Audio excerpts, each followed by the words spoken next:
दोस्तों, इस वीडियो में साइंस जीके के 25 इंपॉर्टेंट क्वेश्चंस हैं और ये जितने भी क्वेश्चंस हैं ये आपके आने वाले जो भी कम्पिटिटिव एग्जाम हैं उनके लिए काफ़ी इंपॉर्टेंट हैं। तो आप पूरा वीडियो देखें बिना स्किप किए।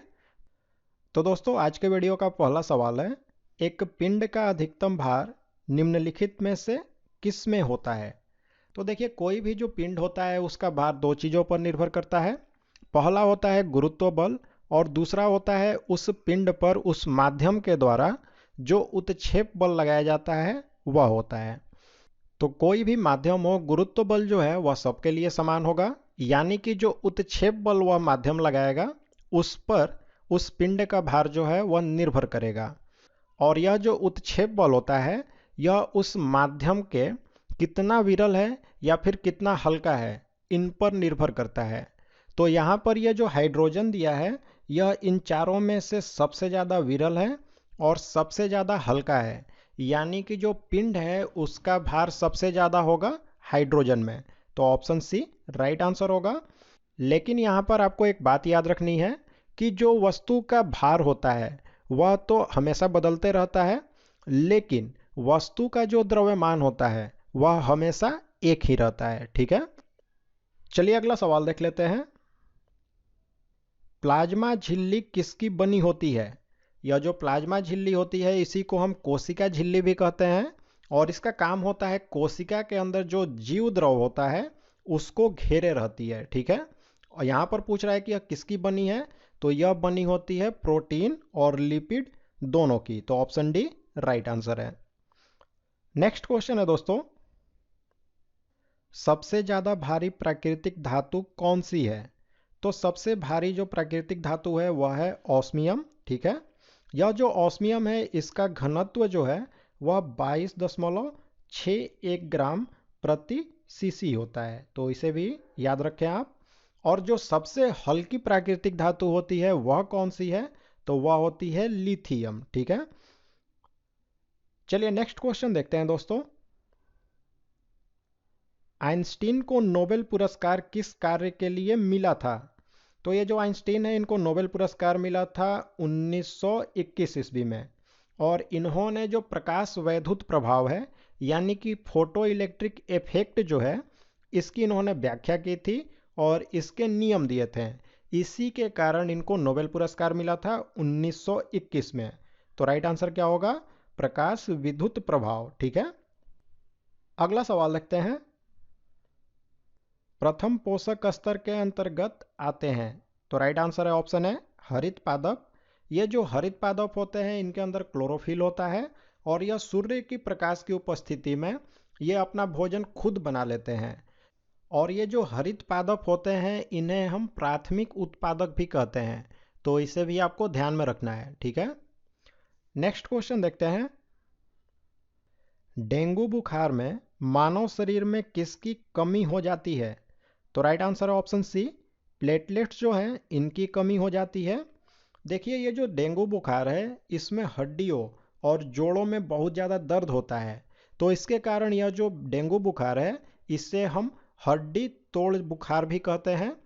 तो ये जो डेंगू बुखार है यह एडिज मच्छर जो होते हैं उनके द्वारा फैलता है। तो यह क्वेश्चन का बहुत ही इंपॉर्टेंट है कि डेंगू बुखार किसके द्वारा फैलता है? तो एडिज मच्छर के द्वारा। नेक्स्ट क्वेश्चन है दोस्तों, मोती मुख्य रूप से किसका बना होता है? तो ये मोती जो होता है इसमें मुख्य रूप से होता है कैल्शियम कार्बोनेट। तो option B calcium carbonate right answer है। अगला सवाल है, पानी से भरी डाट लगी बोतल जमने पर टूट जाएगी क्योंकि? तो देखिए, होता क्या है कि पानी जब जमती है तो इसका आयतन ज़्यादा हो जाता है। तो जब बोतल में डाट लगी है तो पानी जब जमेगा तो उसका आयतन बढ़ेगा और वो बोतल की दीवारों पर ज़्यादा बल लगाएगा, तो इसके कारण बोतल जो है वो टूट जाएगा। तो इसका कारण क्या है? तो पानी जब जमेगा तो उसका आयतन बढ़ जाएगा। तो ऑप्शन बी राइट आंसर होगा। ठीक है, अगला सवाल देखते हैं। हैलोजन लैंप का तंतु किसका मिश्र धातु होता है? तो हैलोजन लैंप का जो तंतु होता है वह सोडियम और टंगस्टन का बना होता है। तो राइट आंसर होगा ऑप्शन है टंगस्टन और सोडियम का। यहाँ पर ये जो सोडियम होता है, यह हैलोजन में जो पीली रोशनी होती है, इसी सोडियम के कारण होती है। तो एग्जाम में सवाल इस तरह से भी पूछा जाता है कि हैलोजन लैंप में पीले रंग की रोशनी किसके कारण होती है, तो वहां पर आपको राइट आंसर चुनना होगा सोडियम के कारण। ठीक है, नेक्स्ट क्वेश्चन देखते हैं। निम्न विकिरण प्रकारों में से किसमें सर्वाधिक ऊर्जा होती है? तो यहाँ पर ऑप्शन सी में एक्स किरण जो दिया है, इसमें सबसे ज़्यादा ऊर्जा होगी इन चारों में से। उसके बाद अल्ट्रा वायलेट जो रे है, इसमें ऊर्जा होगी। और उसके बाद दृश्य प्रकाश जो है, इसमें ऊर्जा होगी। और इंफ्रारेड में सबसे कम ऊर्जा होगी इन चारों में से। लेकिन अगर आपसे पूछे कि सबसे ज़्यादा ऊर्जा कैसी किरणों में होगी, तो गामा किरण जो होती है, इसमें सबसे ज़्यादा ऊर्जा होती है। और सबसे कम ऊर्जा किस तरंग में होगी, तो जो रेडियो तरंग होती है, इसमें सबसे कम ऊर्जा होती है। तो इन तीनों को आपको याद रखना है। नेक्स्ट क्वेश्चन देखते हैं दोस्तों। भारत ने अंतरिक्ष युग में प्रवेश किया था, यानी कि भारत जो है वह सबसे पहले किस उपग्रह को उसने प्रक्षेपित किया था? तो वह उपग्रह जो था वह था आर्यभट्ट। ठीक है, तो आर्यभट्ट राइट आंसर होगा। और यह जो आर्यभट्ट है, इसका प्रक्षेपण भारत के द्वारा 19 अप्रैल 1975 को किया गया था। और किस देश की सहायता से? तो सोवियत संघ जो है, इसी की सहायता से। चलिए अब अगला सवाल देखते हैं। टांका किस एक का मिश्र धातु है? टांका यानी कि सोल्डर जो होता है, यह किसका मिश्र धातु होता है? तो राइट आंसर है ऑप्शन है टीन और सीसा का। यह जो टांका होता है, इसमें जो टीन होता है यह 32% होता है। और यह जो सीसा है यह 68 यानी कि 68% पाया जाता है। ठीक है, अगला सवाल देखते हैं। मानव शरीर में विटामिन ए कहाँ संचित रहता है? तो मानव शरीर में ये जो विटामिन ए है, यह संचित रहता है यकृत में। तो ऑप्शन सी राइट आंसर होगा। एक सवाल इससे रिलेटेड यह भी पूछा जाता है कि इसका रासायनिक नाम क्या है? तो इसका रासायनिक नाम होता है रेटिनॉल। और यह भी सवाल पूछा जाता है कि इसकी कमी से कौन सी बीमारी होती है? तो इसकी कमी से रतौंधी बीमारी होती है। और यह जो विटामिन ए है, यह हमारे शरीर को संक्रमण से भी बचाता है। तो इसे भी ध्यान में रखना आपको। नेक्स्ट क्वेश्चन देखते हैं। रेशम कीट पालन को क्या कहते हैं? तो रेशम कीट पालन जो होता है, उसे हम कहते हैं सेरीकल्चर। तो ऑप्शन सी राइट आंसर होगा। यह जो एपी कल्चर है, इसमें शहद उत्पादन के लिए जो मधुमक्खी पालन होती है, उसको कहते हैं। और फ्लोरिकल्चर जो है, इसमें सजावट के जो फूल होते हैं, उनका अध्ययन होता है। और हॉर्टिकल्चर जो है, इसमें हम फल देने वाले जो पौधे होते हैं, उनका अध्ययन करते हैं। तो इन चारों को याद रखें, ये चारों एग्जाम के लिए बहुत ही इंपॉर्टेंट है। आरडीएक्स की खोज किसने की थी? तो सबसे पहले आप जानें कि आरडीएक्स जो है, इसका फुल फॉर्म क्या होता है। तो आरडीएक्स का जो फुल फॉर्म होता है, वह होता है रिसर्च डिपार्टमेंट एक्सप्लोजिव। ठीक है, और इसकी जो खोज है वह जॉर्ज फ्रेडरिक हैनिंग ने की थी। तो यहां पर राइट आंसर हो जाएगा ऑप्शन डी, हैनिंग ने। ठीक है, अगला सवाल देखते हैं दोस्तों। खमीर क्या होता है? तो यह जो खमीर होता है, यह एक कोशिकीय जीव होता है। और यह एक प्रकार का कवक होता है। तो ऑप्शन सी राइट आंसर है। अफीम पौधे के किस भाग से प्राप्त किया जाता है? तो यह जो अफीम होता है, वह पोस्त नाम का एक पौधा होता है। और इसी के अधपके फल से हम इसे प्राप्त करते हैं। तो ऑप्शन बी अधपके फल राइट आंसर होगा। यह जो अफीम होता है, इसमें मॉर्फिन नाम का एक एल्कोलाइड भी पाया जाता है। तो यह भी क्वेश्चन काफ़ी इंपॉर्टेंट होता है कि अफीम में क्या पाया जाता है। तो मॉर्फिन नाम का एक एल्कोलाइड। तो इसे भी ध्यान में रखना आपको। अगला सवाल देखते हैं दोस्तों। हाइड्रोफोबिया किसके द्वारा होता है?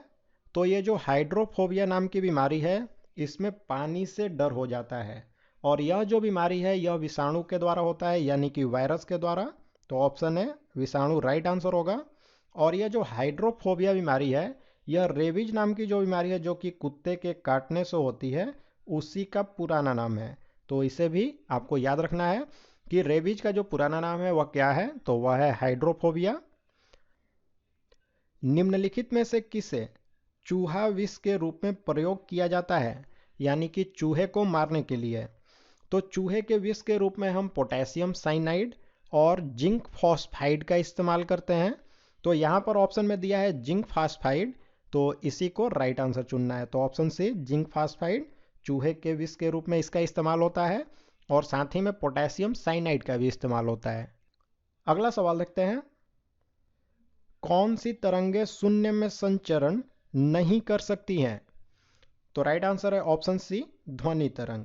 यह जो ध्वनि तरंग होती है इसको चलने के लिए किसी न किसी माध्यम की जरूरत होती है और निर्वात में किसी तरह का माध्यम नहीं होता है, तो यह ध्वनि तरंग निर्वात में नहीं चल सकती है। ठीक है, अगला सवाल है दोस्तों, फोटोवोल्टीय सेल निम्न में से किससे संबंधित है? तो राइट आंसर है ऑप्शन बी सौर ऊर्जा से। यह जो प्रकाश वोल्टीय सेल होता है यह प्रकाश ऊर्जा को विद्युत ऊर्जा में बदल देती है। और साथ ही में इससे रिलेटेड एक और क्वेश्चन आता है कि यह जो फोटोवोल्टीय सेल होता है इसको बनाने में किसका उपयोग करते हैं? तो इसको बनाने के लिए हम सिलिकॉन का उपयोग करते हैं जो कि एक तरह का सेमीकंडक्टर होता है, तो इसे भी ध्यान में रखें। FTP का पूरा नाम क्या है? तो ये जो FTP है इसका पूरा नाम होता है फाइल ट्रांसफर प्रोटोकॉल। इसमें क्या होता है कि इंटरनेट पर इसके माध्यम से हम फाइलों को आपस में आदान प्रदान कर सकते हैं। ठीक है, नेक्स्ट क्वेश्चन है, जर्मन सिल्वर में चांदी कितना प्रतिशत होता है? तो यह जो जर्मन सिल्वर होता है इसमें तांबा 50% होता है, उसके बाद में जस्ता जो है वह 35% होता है और निकेल जो है वह 15% होता है, यानी कि इसमें चांदी होता ही नहीं है। तो चांदी का प्रतिशत हो जाएगा 0%। ठीक है, निम्नलिखित में से कौन सा अनाज मानव निर्मित है? तो यहाँ पर ऑप्शन सी में जो ट्रिटिकेल दिया है यही मानव के द्वारा प्रयोगशाला में बनाया गया है। यह जो ट्रिटिकेल अनाज है यह गेहूं और राई जो है इनके संस्करण के द्वारा तैयार किया गया है। ठीक है, कौन सा विटामिन स्वप्न को पर्याप्त अवधि तक याद रखने में सहायक होता है? तो राइट आंसर है ऑप्शन ए विटामिन B6 जो होता है यही स्वप्नों को याद रखने में सहायक होता है। और यह जो विटामिन B6 है इसका रासायनिक नाम भी आप जान लें, तो इसका रासायनिक नाम होता है पायरिडॉक्सिन। ठीक है, तो दोस्तों यहाँ पर हमने साइंस जीके के 25 काफ़ी इंपॉर्टेंट क्वेश्चंस देखे। अब आप लाइक और कमेंट करके हमें बताएं कि आपको ये वीडियो कैसा लगा और ज़्यादा से ज़्यादा अपने दोस्तों के साथ शेयर करें। और अगर आपको ये वीडियो अच्छा ना लगा हो तो इसे डिसलाइक भी ज़रूर करें, लेकिन आप ज़रूर हमें बताएं कि आपको ये वीडियो क्यों नहीं अच्छा लगा और इसमें हम और क्या कर सकते हैं।